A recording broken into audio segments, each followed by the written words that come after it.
வணக்கம் நண்பர்களே. இன்னைக்கு நம்ம எங்கே வந்திருக்கோம்னா சேதுக்கரைக்கு வந்திருக்கோம். இது சேதுக்கரையோட இதுதான் கடல் வரல. சேதுக்கரை கடல் இது ஃபுல்லாக சேதுக்கரை கடல். அது வந்து ராம்நாட்லேருந்து ஒரு 15 கிலோமீட்டர் தொலைவில் இருக்குது. அங்கே தான் வந்திருக்கோம் நம்ம.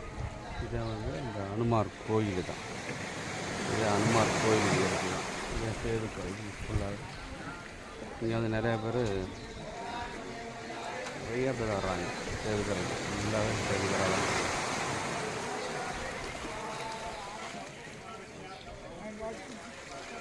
சேதுக்கரை கடல் இருப்பாங்க. ஃபுல்லாக சேதுக்கரை கடல்.